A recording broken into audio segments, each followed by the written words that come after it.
The section of the gospel before the one being read there is about the unjust steward who settles accounts with his master so that he can be welcomed into the home of other people.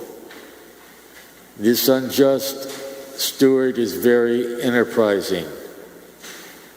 However, he is devious insofar as how he plans for the future and how he works for the future.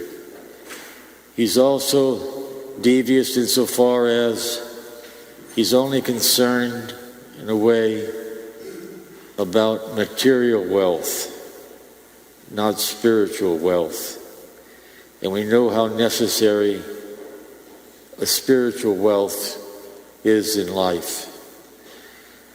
We tell young people that they should set aside some of their salary for retirement and some for an emergency fund, and that's well and good.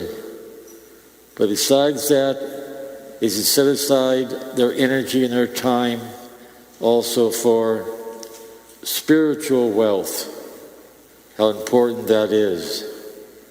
And wisdom is very important for us in achieving spiritual wealth. To spend our time and our energy on that. And it's absolutely necessary, spiritual wealth, for us to know how to plan for eternity. And eternity is so important for all of us. A wisdom, in a way, is the view from the mountaintop, the view from the top of the cedars of Lebanon, where you can see life in its ultimate perspective. Wisdom gives us the ability to identify with ultimate meaning, the highest good in our lives.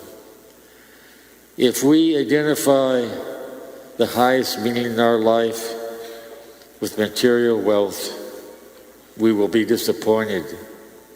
We'll miss, in a way, what life is all about. Kenneth Clark, in his masterpiece, Civilization, describes the 19th and the 20th centuries as the age of the city, of urban life, of the great skyscrapers that were built, the bridges. But all this architecture of the age of the city, in a way, is a reflection of secularism, quite different from the Gothic cathedrals of medieval life that were reflective of eternity. These Gothic cathedrals would lift our minds and our hearts towards God, towards the Blessed Virgin Mary, towards the saints. And besides the Gothic cathedrals, we have the Renaissance of Florence, which also, in its great art, told us about God in the hereafter. Leonardo da Vinci, when he painted his Last Supper, showed it to an acquaintance. When the acquaintance saw the Last Supper, he said it was marvelous. He talked about how the chalice in the Last Supper was so outstanding. It looked as almost if it were real. And Leonardo took his brush and quickly blotted out the chalice.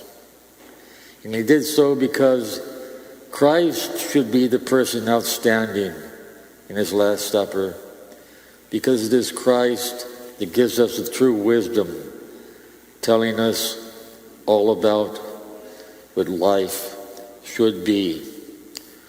We are called not only to have knowledge and information, but to have wisdom, so that we can know what life is all about.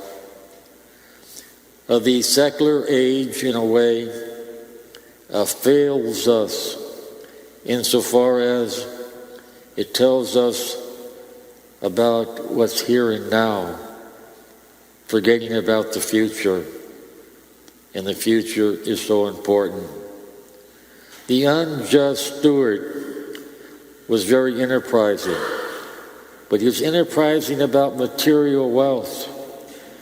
And the parable about the unjust servant is to tell us about being enterprising regarding spiritual wealth. That people in the world today, they work so hard and spend so much time for material wealth.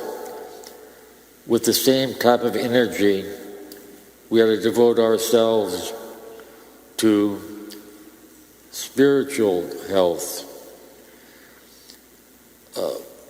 Solomon had a vision of God, and God said to him, I'll give you whatever you want.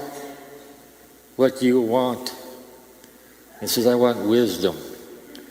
Because with all the fame, all the wealth, all the honors, even a long life, wisdom tells you how to use all that, how you can use it for the greater glory of God.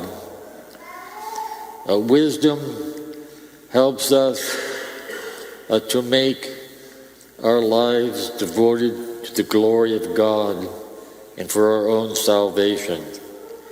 We certainly are called to be enterprising, not only in the pursuit of material goods, but to be just as enterprising when it comes to spiritual wealth. The story of Elijah, and he told Elisha, what do you want in life? And Elisha said, I want a double of your spirit, a double portion of your spirit, that kind of wisdom. St. Thomas Aquinas, at the end of his life, had a vision too, that God said to Thomas, you've done well. You've written well about me. What do you want in life? And Thomas Aquinas responded, nothing except you. To have Jesus Christ, then we have that balance in life. We have that integration between spiritual and material wealth that we're all called. Each one of us, as the letter to Timothy says, are called to salvation. And everyone is called to salvation, not just the good, but all humankind. And we are to respond to that. So let us pray for wisdom, that wisdom that tells us how to use all the gifts that we have, to use them for the greater glory and honor of God, to use them to help out other people, and above all, to use them for our own salvation.